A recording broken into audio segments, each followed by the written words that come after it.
എല്ലാവർക്കും കേരള PSC ട്രെൻഡ്സിലേക്ക് വീണ്ടും സ്വാഗതം. ശബ്ദവും പ്രകാശവും എന്നുള്ള മൊഡ്യൂളിലെ പ്രകാശം എന്നുള്ള ടോപ്പിക്കിലെ മൂന്നാമത്തെ വീഡിയോ ആണ് നമ്മളിന്ന് ചെയ്യാൻ പോകുന്നത്. 10ാം ക്ലാസ് ഫിസിക്സിലെ 4ാം അധ്യായമായ പ്രകാശത്തിൻ്റെ പ്രതിപതനം എന്നുള്ള ചാപ്റ്ററാണ് ഇന്ന് നമ്മൾ ചർച്ച ചെയ്യാൻ പോകുന്നത്.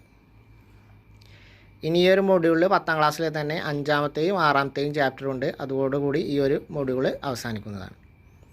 വീഡിയോയിലേക്ക് പോകുന്നതിന് മുമ്പ് എൻ്റെ വീഡിയോ നിങ്ങൾക്ക് ഉപകാരപ്പെട്ടാൽ മാത്രം, എൻ്റെ വീഡിയോ കൊണ്ട് എന്തെങ്കിലും ഉപകാരം നിങ്ങൾക്കുണ്ടായാൽ മാത്രം എൻ്റെ ചാനലൊന്ന് സബ്സ്ക്രൈബ് ചെയ്യുക. നിങ്ങൾക്ക് ഉപകാരപ്പെട്ടതുപോലെ മറ്റുള്ളവർക്കും ഉപകാരപ്പെടുമെന്ന ബോധ്യമുണ്ടെങ്കിൽ ഷെയർ ചെയ്ത് മറ്റുള്ളവരിലേക്കും എത്തിക്കുക. അപ്പോൾ നമുക്ക് നേരെ ചാപ്റ്ററിലേക്ക് കടക്കാം. 10ാം ക്ലാസ് ഫിസിക്സിലെ 4ാം അധ്യായമായ പ്രകാശത്തിൻ്റെ പ്രതിപതനം. ഈ ചാപ്റ്ററിൽ നമുക്ക് കുറച്ച് പ്രോബ്ലംസ് വരുന്നുണ്ട്. നമ്മൾ നേരത്തെയും പറഞ്ഞ പ്രോബ്ലംസൊക്കെ നമുക്ക് സെപ്പറേറ്റ് ആയിട്ട് നമ്മൾ വേറൊരു വീഡിയോ ചെയ്യുന്നുണ്ട്. അതുകൊണ്ട് ഇതിൽ നമ്മൾ പ്രോബ്ലംസ് വല്ലാതെ എക്സ്പ്ലെയിൻ ചെയ്ത് പോകുന്നില്ല. ഓക്കെ, അപ്പോൾ നമുക്ക് നേരെ നമ്മുടെ വീഡിയോയിലേക്ക് കടക്കാം. ഇവിടെ ആദ്യം തന്നെ ഇതിൻ്റെ ഒരു കുട്ടിയുടെ കമൻ്റാണ്. വാഹനങ്ങളുടെ കണ്ണാടിയിൽ ഇങ്ങനെ എഴുതിയിരിക്കുന്നതിൻ്റെ കാരണം എന്തായിരിക്കും? എന്താണ് വാഹനങ്ങളുടെ കണ്ണാടിയിൽ എഴുതുക? Objects in the mirror are closer than they appear. എങ്ങനെ എഴുതിയിട്ടുണ്ടാവും? നമ്മൾ വാഹനത്തിൻ്റെ കണ്ണാടിയിൽ ചെറുതായിട്ട് ഇങ്ങനെ എഴുതിയിട്ടുണ്ടാവും, objects in the mirror are closer than they appear എന്ന് എഴുതിയിട്ടുണ്ടാവും. ഇങ്ങനെ കണ്ണാടിയിൽ എഴുതാനുള്ള കാരണം എന്താണ്? നമുക്കറിയാം, റിയർ വ്യൂ മിററായി വാഹനങ്ങളിൽ റിയർ വ്യൂ മിററായി ഉപയോഗിക്കുന്നത് ഏത് ദർപ്പണമാണ്? കോൺവെക്സ് ദർപ്പണമാണ്. കോൺവെക്സ് ദർപ്പണമാണ് വാഹനങ്ങളിൽ റിയർ വ്യൂ മിററായിട്ട് ഉപയോഗിക്കുന്നത്. ഈ കോൺവെക്സ് ദർപ്പണങ്ങളിലെ പ്രതിബിംബങ്ങളുടെ പ്രത്യേകത എന്താണ്? കോൺവെക്സ് ദർപ്പണങ്ങളിലെ പ്രതിബിംബങ്ങൾ എപ്പോഴും ചെറുതായിരിക്കും, അതുപോലെ യഥാർത്ഥമായിരിക്കും. യഥാർത്ഥ പ്രതിബിംബവും ചെറുതുമായിരിക്കും. അതാണ് കോൺവെക്സ് ദർപ്പണങ്ങളുടെ പ്രതിബിംബത്തിൻ്റെ പ്രത്യേകത. അപ്പോൾ നമുക്ക് എന്ത് ചെയ്യുക? നമുക്ക് റിയർ വ്യൂ മിററിൽ വാഹനങ്ങൾ ചെറുതായിട്ടാണ് തോന്നുക. അപ്പോൾ നമുക്കത് അകലത്തിലുള്ളതാണ് എന്ന് തോന്നും. അത് തോന്നാതിരിക്കാനാണ് എന്ത്? അടുത്തുള്ള വാഹനമായിരിക്കും, പക്ഷെ അത് ചെറുതായി കാണുന്നതുകൊണ്ട് അകലത്തിൽ ആവും എന്ന് നമുക്കൊരു തോന്നും. ആ തോന്നാതിരിക്കാൻ അപ്പോൾ അങ്ങനെ തോന്നിക്കഴിഞ്ഞാൽ അപകട സാധ്യത കൂടുതലാണ്. അതുകൊണ്ടാണ് എന്ത് ഇതിൽ കണ്ണാടിയിൽ അങ്ങനെ എഴുതിയിട്ടുള്ളത്. അപ്പോൾ വാഹനങ്ങൾ വളരെ അടുത്താണ്, പക്ഷെ എന്താണ് കോൺവെക്സ് ലെൻസിൻ്റെ മിററിൻ്റെ പ്രത്യേകത കാരണം പ്രതിബിംബം ചെറുതും യഥാർത്ഥ പ്രതിബിംബം ചെറുതായിട്ടാണ് കാണുക.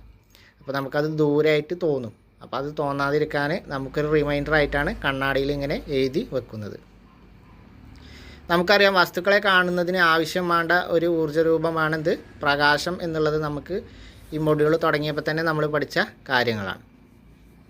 എങ്ങനെയാണ് നമ്മൾ വസ്തുക്കളെ കാണുന്നത് എന്ന് നമുക്കറിയാം. കാരണം ഒരു പ്രകാശരശ്മി വസ്തുവിൽ പതിച്ച് അത് പ്രതിപതിച്ച് നമ്മുടെ കണ്ണിലേക്ക് എത്തുമ്പോഴാണ് നമുക്കെന്ത് കാഴ്ച എന്ന അനുഭവം സാധ്യമാവുന്നത്. അതിൽ പതനരശ്മി, പ്രതിപതന രശ്മിയൊക്കെ നമ്മൾ മുമ്പ് പഠിച്ചതാണ്. ഇനി പ്രതല നിയമങ്ങൾ എന്തൊക്കെയാണ്? പ്രതല നിയമങ്ങൾ നമ്മൾ നേരത്തെ വീഡിയോയിൽ നോക്കിയാണ്, ഒന്നുകൂടി നോക്കാം. മിനുസമുള്ള പ്രതലങ്ങളിൽ തട്ടിയ പ്രകാശം പ്രതിപതിക്കുമ്പോൾ പതന കോണും പ്രതിപതന കോണും എപ്പോഴും തുല്യം ആയിരിക്കും. പതന നിയമങ്ങൾ പ്രതിപതന നിയമങ്ങൾ എന്നിൽ വരുന്നത് എന്താണ്? മിനുസമുള്ള പ്രതലം, പ്രതലത്തിനനുസരിച്ചാണ് ഇത് വ്യത്യാസം വരുന്നത്. അപ്പോൾ മിനുസമുള്ള പ്രതലത്തിൽ തട്ടി പ്രകാശം പ്രതിപതിക്കുമ്പോൾ പതന കോണും പ്രതിപതന കോണും എപ്പോഴും തുല്യം ആയിരിക്കും. അതിനെയാണ് നമ്മളെന്ത് പ്രതിപതനം എന്ന് പറയുന്നത്. ഇത് നമ്മൾ മുൻപ് പറഞ്ഞതാണ്, ഒന്നും കൂടി റിപ്പീറ്റ് ചെയ്യുന്നതെന്നുള്ളൂ. പതനരശ്മിയും പ്രതിപതന രശ്മിയും പതന ബിന്ദുവിലേക്ക് പ്രതിപതന തലത്തിന് വരക്കുന്ന ലംബവും ഒരേ തലത്തിലായിരിക്കും. ഇവിടെ എന്താണ്? പതനരശ്മിയും പ്രതിപതന രശ്മിയും പതന ബിന്ദുവിലേക്ക് പതന തലത്തിന് വരക്കുന്ന ലംബവും എന്തായിരിക്കും? ഒരേ തരത്തിലായിരിക്കും. അപ്പോൾ ഇവിടെ വരുന്ന പ്രതിപതന തലത്തിലേക്ക് വരക്കുന്ന ലംബവും എന്താണ്? ഒരേ തരത്തിലായിരിക്കും. അപ്പോൾ മിനുസമുള്ള പ്രതലങ്ങളിലാണ് എന്താണ്? പതന കോണും പ്രതിപതന കോണും തുല്യമായിരിക്കും. അതുപോലെ പതനരശ്മിയും പ്രതിപതന രശ്മിയും പതന ബിന്ദുവിലേക്ക് പ്രതിപതന തലത്തിൽ വരക്കുന്ന കോണുകൾ വരക്കുന്ന ലംബവും എന്തായിരിക്കും? ഒരേ തരത്തിലുള്ളതായിരിക്കും. ഇനി നമുക്ക് അതിൻ്റെ ഒരു ചിത്രം നോക്കാം. എന്താണ്? ക്രമമായിട്ടുള്ള പ്രതിപതനം. ഇത് നമ്മൾ പഠിച്ചതാണ്. അപ്പോൾ മിനുസമുള്ള പ്രതലത്തിലേക്ക് വരുമ്പോൾ എന്തായിരിക്കും? ക്രമമായിട്ടായിരിക്കും പ്രതിപദിക്കുക. അപ്പോൾ ഇവിടെ പതന കോണും പ്രതിപതന കോണും തുല്യം ആയിരിക്കും. ഇനി വിസരിത പ്രതിപതനം നടക്കുന്നത് എവിടെയാണ്? മിനുസം ഇല്ലാത്തതാണ്. മിനുസം കുറഞ്ഞതിലാണെന്ത്? വിസരിത പ്രതിപതനം നടക്കുന്നത്. വിസരിത പ്രതിപതനം നടക്കുമ്പോൾ ഇതിലെ രശ്മികൾ അങ്ങോട്ടും ഇങ്ങോട്ടൊക്കെ സ്പ്ലിറ്റായി പോകുന്നതാണ്. മിനുസമല്ലാത്ത പ്രതലത്തിൽ പ്രകാശം പതിക്കുമ്പോൾ എന്ത് ചെയ്യും? ക്രമരഹിതമായിട്ടാണ് പ്രതിപതിക്കുന്നത്. ഇതിനെയാണ് നമ്മൾ വിസരിത പ്രതിപതനം എന്ന് പറയുന്നത്. അപ്പം മിനുസമില്ലാത്ത പ്രതലത്തിലാണ് പ്രകാശം പതിക്കുമ്പോൾ എന്ത് ചെയ്യും? ക്രമരഹിതമായിട്ടായിരിക്കും പതനം നടക്കുക. ഇതിനെയാണ് നമ്മൾ എന്ത് പറയുന്നത്? വിസരിത പ്രതിപതനം എന്ന് പറയുന്നത്. നമുക്ക് ഈ ചിത്രത്തിൽ നോക്കിയാൽ അറിയാം. ഇവിടെ എന്തായിട്ട് ക്രമരഹിതമായിട്ടാണ് എന്ത് പ്രതിപതനം നടക്കുന്നത്. ഇതാണെന്ത്? വിസരിത പ്രതിപതനം. ക്രമമായിട്ട് പ്രതിപതനം നടക്കുന്നത് പ്രതിപതനം. അത് മിനുസമുള്ള വസ്തുക്കളിലാണ് ക്രമമായിട്ടുള്ള പ്രതിപതനം നടക്കുക. സമതല ദർപ്പണങ്ങളുടെ പ്രതിബിംബ രൂപീകരണം. ഇത് നമ്മൾ പറഞ്ഞതാണ്. പ്രതിബിംബം എങ്ങനെയാണ് സമതല ദർപ്പണങ്ങളിൽ രൂപീകരിക്കുന്നത് എന്ന്. പതനം രശ്മി എന്ത് ചെയ്യും? പ്രതിപതിച്ച് പോയി വസ്തുവിൽ തട്ടിയിട്ട് അപ്പോഴാണ് എന്ത്? നമുക്കതിൻ്റെ ദൃശ്യം സാധ്യമാകുന്നത്. ഇവിടെ ചിത്രം തന്നിട്ടുണ്ട്. ചിത്രം നോക്കിയിട്ട് മനസ്സിലാക്കാം. ഒരു സമതല ദർപ്പണത്തിന് മുമ്പിലായി O എന്ന ബിന്ദുവിൽ പ്രകാശ സ്രോതസ്സ് ക്രമീകരിക്കുക. എന്നിട്ട് പരീക്ഷണം നടത്താനാണ്. അപ്പോൾ എന്താണ് പ്രതിബിംബം കിട്ടുമ്പോൾ അതെന്താണ്? യാഥാർത്ഥ്യമാണോ? അതിൻ്റെ അകലം മിഥ്യയാണോ? പ്രതിബിംബത്തിൻ്റെ വലിപ്പം? ഇതൊക്കെ കണ്ടെത്തി നമ്മളോട് എഴുതാനാണ്. പരീക്ഷണങ്ങൾ ചെയ്യാനാണ്. ആവർത്തന പ്രതിപതനവും പ്രതിബിംബ രൂപീകരണവും ഇതും ഒരു പരീക്ഷണം ചെയ്യാനാണ്. ഇത് നമ്മൾ ചെയ്യുമ്പോൾ എന്താണ്? 2 കണ്ണാടികൾ വെച്ചിട്ട് നടുവിലൊരു വസ്തു വെച്ചിട്ട് കോണ് അളവിൽ വ്യത്യാസം വരുത്തിക്കൊണ്ട് നമുക്ക് പ്രതിബിംബങ്ങൾ എത്ര ലഭിക്കുന്നു എന്ന് നോക്കാനാണ്. അപ്പോൾ നമുക്കിത് കോണളവ് 0 ഡിഗ്രിയിൽ വെക്കുമ്പോഴാണ് നമുക്ക് എത്ര ഇഷ്ടംപോലെ പ്രതിബിംബം ലഭിക്കും. ധാരാളം പ്രതിബിംബങ്ങൾ ലഭിക്കുന്നത് കോണളവ് 0 ഡിഗ്രിയിൽ വെക്കുമ്പോഴാണ്. അത് കാണാനുള്ള ഒരു പരീക്ഷണങ്ങളാണ് ഇവിടെ തന്നിട്ടുള്ളത്. അപ്പോൾ 0 ഡിഗ്രിയിൽ 2 ദർപ്പണങ്ങൾ തമ്മിൽ വെക്കും. 0 ഡിഗ്രി കോണളവിൽ വെക്കുമ്പോഴാണെന്ത്? പ്രതിബിംബങ്ങളുടെ എണ്ണം കൂടുതൽ വരുന്നത്. അപ്പോൾ ഇനി പ്രതിബിംബങ്ങളുടെ എണ്ണം കാണാനുള്ള ഒരു സൂത്രവാക്യമുണ്ട്. അതാണെന്ത്? പ്രതിബിംബങ്ങളുടെ എണ്ണം n = 360/0 - 1. 360/0 - 1 ആണെന്ത്? പ്രതിബിംബങ്ങളുടെ എണ്ണം കാണാനുള്ള സമവാക്യം. ഇവിടെ അതിൻ്റെ ഫോട്ടോ തന്നിട്ടുണ്ട്. ഇനി ദർപ്പണങ്ങളുടെ വീക്ഷണ വിസ്തൃതിയും പ്രതിബിംബത്തിൻ്റെ സ്വഭാവവും എന്തൊക്കെയാണെന്നുള്ളത് നോക്കാം. സമതല ദർപ്പണമാണെങ്കിൽ ദർപ്പണത്തിൽ നിന്ന് വസ്തുവിലേക്കുള്ള അകലത്തിന് തുല്യ അകലത്തിലാണെന്ത്? ദർപ്പണത്തിന് പിന്നിലായിട്ട് പ്രതിബിംബം രൂപപ്പെടുന്നത്. സമതല ദർപ്പണത്തിൽ എവിടെയാണ് പ്രതിബിംബം രൂപപ്പെടുന്നത്? ദർപ്പണത്തിൽ നിന്ന് വസ്തുവിലേക്കുള്ള അകലത്തിൻ്റെ തുല്യ അകലത്തിൽ ദർപ്പണത്തിന് പിന്നിലായിട്ടാണ് പ്രതിബിംബം രൂപപ്പെടുക. സമതല ദർപ്പണത്തിൽ രൂപപ്പെടുന്ന പ്രതിബിംബം എപ്പോഴും എന്താണ്? മിഥ്യയും നിവർന്നതും വസ്തുവിൻ്റെ അതേ വലിപ്പത്തിലുമായിരിക്കും. മിഥ്യാ പ്രതിബിംബമായിരിക്കും, നിവർന്ന പ്രതിബിംബമായിരിക്കും, വസ്തുവിൻ്റെ അതേ വലിപ്പത്തിലും ആയിരിക്കും. സമതല ദർപ്പണത്തിൽ പ്രതിബിംബ രൂപീകരണം എപ്പോഴും ദർപ്പണത്തിൻ്റെ പിറകിലായിരിക്കും. പ്രതിബിംബത്തിൻ്റെ പ്രത്യേകത മിഥ്യയായിരിക്കും, നിവർന്നതായിരിക്കും, വസ്തുവിൻ്റെ അതേ വലിപ്പമുള്ളതായിരിക്കും. എന്നാൽ കോൺവെക്സ് ദർപ്പണത്തിലെ പ്രതിബിംബം എവിടെയാണ് രൂപപ്പെടുന്നത്? മുഖ്യ ഫോക്കസിനും പോളിനും ഇടയിലാണെന്ത്? കോൺവെക്സ് ലെൻസുകളിൽ പ്രതിബിംബം രൂപപ്പെടുന്നത്. കോൺവെക്സ് ലെൻസിൽ പ്രതിബിംബം രൂപപ്പെടുന്നത് എവിടെയാണ്? മുഖ്യ ഫോക്കസിനും പോളിനും ഇടയിലാണ്. നമ്മൾ കഴിഞ്ഞ ക്ലാസ്സിൽ ആ ചിത്ര സഹിതം പറഞ്ഞതാണ്. മുഖ്യ ഫോക്കസിനും പോളിനും ഇടയിലാണെന്ത്? പ്രതിബിംബം രൂപപ്പെടുന്നത്. ഈ പ്രതിബിംബത്തിൻ്റെ പ്രത്യേകത എന്താണ്? ചെറുതും മിഥ്യയും നിവർന്നതുമായിരിക്കും. വളരെ ചെറുതായിരിക്കും, മിഥ്യ പ്രതിബിംബമാണ്, നിവർന്നതാണ്. അപ്പോൾ കോൺവെക്സിലും സമതല ദർപ്പണങ്ങളിലും രൂപപ്പെടുന്ന പ്രതിബിംബം മിഥ്യാ പ്രതിബിംബങ്ങളാണ്. എന്നാൽ കോൺവെക്സിലാണെങ്കിൽ അതെന്താണ്? ചെറുതാണ്. സമതല ദർപ്പണത്തിലാണെങ്കിൽ അത് വസ്തുവിൻ്റെ അതേ വലിപ്പമായിരിക്കും. രണ്ടിലും നിവർന്ന പ്രതിബിംബം തന്നെയാണ്. തലകീഴായുള്ള പ്രതിബിംബമല്ല, നിവർന്ന പ്രതിബിംബമാണ് രണ്ടിലും രൂപപ്പെടുന്നത്. നമ്മൾ റിയർ വ്യൂ മിററായി ഉപയോഗിക്കുന്നത് കോൺവെക്സ് ലെൻസാണ്. നമ്മൾ ഈ അധ്യായത്തിൻ്റെ തുടക്കത്തിൽ ആ കാര്യം പറഞ്ഞതാണ്.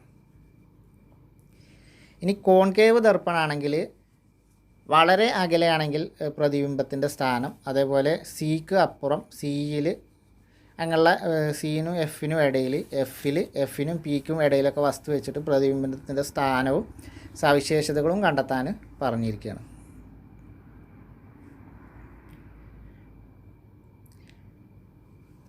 പരീക്ഷണങ്ങൾ ചെയ്യാനാണ്. ഇനി ദർപ്പണം നിഗമനങ്ങൾ, പ്രതിബിംബത്തിൻ്റെ സ്ഥാനം, സവിശേഷതകൾ പ്രയോജനപ്പെടുത്തുന്ന സന്ദർഭങ്ങൾ. സമതല ദർപ്പണമാണെങ്കിൽ നമുക്കറിയാം, ദർപ്പണത്തിൽ നിന്ന് വസ്തുവിലേക്ക് അകലത്തിന് തുല്യമായി ദർപ്പണത്തിന് പിന്നിലായി പ്രതിബിംബം രൂപപ്പെടും. നമ്മൾ പറഞ്ഞതാണ്. മിഥ്യയും നിവർന്നതും വസ്തുവിൻ്റെ അതേ വലിപ്പത്തിലായിരിക്കും. പ്രയോജനപ്പെടുത്തുന്നത് നമ്മൾ എന്തിനാണ്? മുഖം നോക്കുന്നതിനാണ്. ഇനി കോൺവെക്സ് ആണെങ്കിൽ നമ്മൾ പറഞ്ഞു, എപ്പോഴും മുഖ്യ ഫോക്കസിനും പോളിനും ഇടയിലാണ്, ചെറുതായിരിക്കും, മിഥ്യയായിരിക്കും, നിവർന്നതായിരിക്കും എന്ന് പറഞ്ഞു. റിയർ വ്യൂ മിററായിട്ട് ഉപയോഗിക്കും. ഇനി കോൺകേവ് ദർപ്പണം വളരെ അകലെയുള്ള പ്രകാശരശ്മികളെ മുഖ്യ ഫോക്കസിലേക്ക് കേന്ദ്രീകരിക്കും. അതുപോലെ മുഖ്യ ഫോക്കസിൽ നിന്ന് പുറപ്പെടുന്ന രശ്മികളെ സമാന്തരമായി അകലേക്ക് പ്രതിഫലിപ്പിക്കും. മുഖ്യ ഫോക്കസിനും പോളിനും ഇടയിൽ സ്ഥിതി ചെയ്യുന്ന വസ്തുക്കളുടെ വളരെ വലുപ്പത്തിലും നിവർന്നതുമായ പ്രതിബിംബം രൂപീകരിക്കുകയും ചെയ്യുന്നു. ഇത് നമ്മൾ ഏത് സന്ദർഭത്തിലാണ് ഉപയോഗിക്കുന്നത്? ഷേവിംഗ് മിററായിട്ട് ഉപയോഗിക്കുന്നത് നമ്മൾ കോൺകേവ് ദർപ്പണമാണ്. അവിടെ നമുക്ക് വലുതായിട്ടാണ് കാണുക, പ്രതിബിംബത്തിൻ്റെ വലിയ പ്രതിബിംബമായിട്ടാണ് കാണുക. നിവർന്നതായിരിക്കും, നിവർന്ന പ്രതിബിംബം ആയിരിക്കും. ഒരു ദർപ്പണത്തിൽ കാണാൻ കഴിയുന്ന ദൃശ്യമാനതയുടെ പരമാവധി വ്യാപ്തിയാണ് നമ്മൾ എന്ത് പറയുന്നത്? വീക്ഷണ വിസ്തൃതി എന്ന് പറയുന്നത്. ഒരു ദർപ്പണത്തിലൂടെ കാണാൻ കഴിയുന്ന ദൃശ്യമാനതയുടെ പരമാവധി വ്യാപ്തിയാണ് നമ്മൾ എന്ത് പറയുന്നത്? വീക്ഷണ വിസ്തൃതി എന്ന് പറയുന്നത്, അല്ലെങ്കിൽ ഫീൽഡ് ഓഫ് വ്യൂ, അല്ലെങ്കിൽ വീക്ഷണ വിസ്തൃതി എന്ന് പറയുന്നത്. കോൺവെക്സ് ദർപ്പണങ്ങൾക്കാണ് എന്ത്? ഏറ്റവും കൂടുതൽ വീക്ഷണ വിസ്തൃതി ഉള്ളത്. ഏറ്റവും കൂടുതൽ വീക്ഷണ വിസ്തൃതിയുള്ള ദർപ്പണം ഏതാണ്? കോൺവെക്സ് ദർപ്പണമാണ്. അതുകൊണ്ടാണ് എന്ത്? റിയർ വ്യൂ മിററായിട്ട് ഇവയെ ഉപയോഗിക്കുന്നത്. ഏറ്റവും കൂടുതൽ വീക്ഷണ വിസ്തൃതിയുള്ള ദർപ്പണം കോൺവെക്സ് ദർപ്പണമാണ്. അതുകൊണ്ടാണ് അവയെ റിയർ വ്യൂ മിററായിട്ട് ഉപയോഗിക്കുന്നത്. വീക്ഷണ വിസ്തൃതി എന്ന് പറഞ്ഞാൽ ഒരു ദർപ്പണത്തിലൂടെ കാണാൻ കഴിയുന്ന ദൃശ്യമാനതയുടെ പരമാവധി വ്യാപ്തിയാണ് എന്ത്? വീക്ഷണ വിസ്തൃതി. ഒരു ദർപ്പണത്തിലൂടെ കാണാൻ കഴിയുന്ന വീക്ഷണമാനതയുടെ പരമാവധി വ്യാപ്തിയാണ് നമ്മൾ എന്ത് പറയുന്നത്? വീക്ഷണ വിസ്തൃതി എന്ന് പറയുന്നത്. അപ്പോൾ കോൺവെക്സ് ലെൻസിനാണ് വീക്ഷണ വിസ്തൃതി ഏറ്റവും കൂടുതൽ. അതുകൊണ്ടാണ് അത് വാഹനങ്ങളിൽ റിയർ വ്യൂ മിററായിട്ട് ഉപയോഗിക്കുന്നത്. ഇനി ദർപ്പണ സമവാക്യവും ഫോക്കസ് ദൂരവും നമുക്കിങ്ങനെ ഇവിടെയും എന്താണ്? പരീക്ഷണങ്ങൾ ചെയ്യാനാണ്. ദർപ്പണ സമവാക്യം എന്ന് പറഞ്ഞാൽ എന്താണ്? 1/f = 1/u + 1/v എന്നാണ്. ദർപ്പണ സമവാക്യം എന്ന് പറഞ്ഞാൽ ഏതാണ്? 1/f = 1/u + 1/v. അതിൽ എഫ് എന്ന് പറഞ്ഞാൽ എന്താണ്? മുഖ്യ ഫോക്കസ് എന്നർത്ഥം, അല്ലെങ്കിൽ ഫോക്കസ് ദൂരം എന്നർത്ഥം. യു എന്നുള്ളത് എന്താണ്? ദർപ്പണത്തിൽ നിന്ന് വസ്തുവിലേക്കുള്ള ദൂരമാണ് യു എന്നത്. ദർപ്പണത്തിൽ നിന്ന് പ്രതിബിംബത്തിലേക്കുള്ള ദൂരമാണെന്ത്? വി എന്നത്. അപ്പോൾ യു എന്നുള്ളത് എന്താണ്? വസ്തുവിൽ നിന്ന് ദർപ്പണത്തിലേക്കുള്ള ദൂരം. ഇനി ദർപ്പണത്തിൽ നിന്ന് പ്രതിബിംബത്തിലേക്കുള്ള ദൂരമാണെന്ത്? വി എന്നുള്ളത്. അങ്ങനെയാകുമ്പോൾ ഇതിൻ്റെ ഫോക്കസ് ദൂരം എന്ന് പറയുന്നത് എന്താണ്? 1/f = 1/u + 1/v എന്നായിരിക്കും. യു എന്നുള്ളത് എന്താണ്? ദർപ്പണത്തിൽ നിന്ന് വസ്തുവിലേക്കുള്ള ദൂരമാണ്. വി എന്നുള്ളത് എന്താണ്? ദർപ്പണത്തിൽ നിന്ന് പ്രതിബിംബത്തിലേക്കുള്ള ദൂരമാണ്. അപ്പോൾ ദർപ്പണ സമവാക്യം എന്ന് പറയുന്നത് 1/f = 1/u + 1/v. ഇതാണെന്ത്? ദർപ്പണ സമവാക്യം എന്ന് പറയുന്നത്. ഇനി ദർപ്പണങ്ങളെ സംബന്ധിച്ചാണ് ന്യൂ കാർട്ടീഷ്യൻ ചിഹ്നരീതി. ന്യൂ കാർട്ടീഷ്യൻ ചിഹ്നരീതി അനുസരിച്ച് ദർപ്പണം, ലെൻസ് എന്നിവയുമായി ബന്ധപ്പെട്ട പരീക്ഷണങ്ങളിൽ ദൂരം അളക്കുന്നത് ഗ്രാഫിലെ അക്ഷങ്ങളുടേതിന് സമാനമായാണ്. ദർപ്പണ, ലെൻസ് എന്നിവയുമായി ബന്ധപ്പെട്ട പരീക്ഷണങ്ങളിൽ നമ്മൾ ദൂരം എപ്പോഴും അളക്കുന്നത് ഗ്രാഫിലെ അക്ഷങ്ങളുടേതിന് സമാനമായിട്ടാണ്. അപ്പോൾ നമ്മൾ ദർപ്പണത്തിൻ്റെ പോള് മൂലബിന്ദുവായി കണക്കാക്കിയാണ് നീളം അളക്കുക. എല്ലാ അളവുകളും എന്താണ്? ഒറിജിനിൽ നിന്നാണ് അളക്കേണ്ടത്. ഓയിൽ നിന്ന് വലത്തോട്ട് പോകുന്ന അളവിനെ പോസിറ്റീവും എതിർദിശയിൽ അളക്കുന്നതിന് നെഗറ്റീവും ആയിരിക്കും.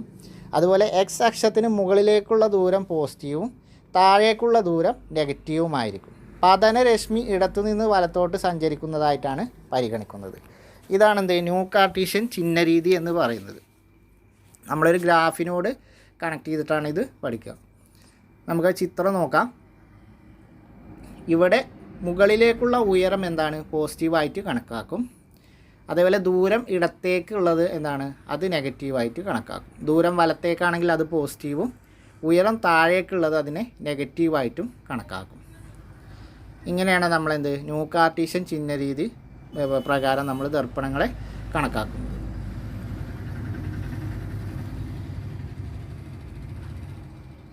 ഇനി നമുക്ക് ദർപ്പണത്തിൻ്റെ ഇവിടെ എന്താണ് കുറച്ച് പ്രോബ്ലം ഓറിയൻറ്റഡ് ആണ്. അപ്പോൾ അത് നമുക്ക് സ്കിപ്പ് ചെയ്യാം.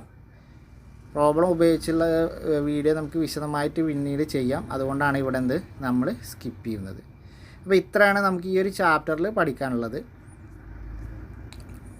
ഈ ഒരു ചാപ്റ്ററിൽ നമുക്ക് ഇത്രയാണ് പഠിക്കാനുള്ളത്. പ്രോബ്ലം നമുക്ക് വിശദമായിട്ട് മറ്റൊരു ക്ലാസ്സിൽ ചെയ്യാം. അപ്പോൾ അടുത്ത ക്ലാസ്സുമായി വീണ്ടും കാണാം. അതുവരെ എല്ലാവർക്കും താങ്ക് യു.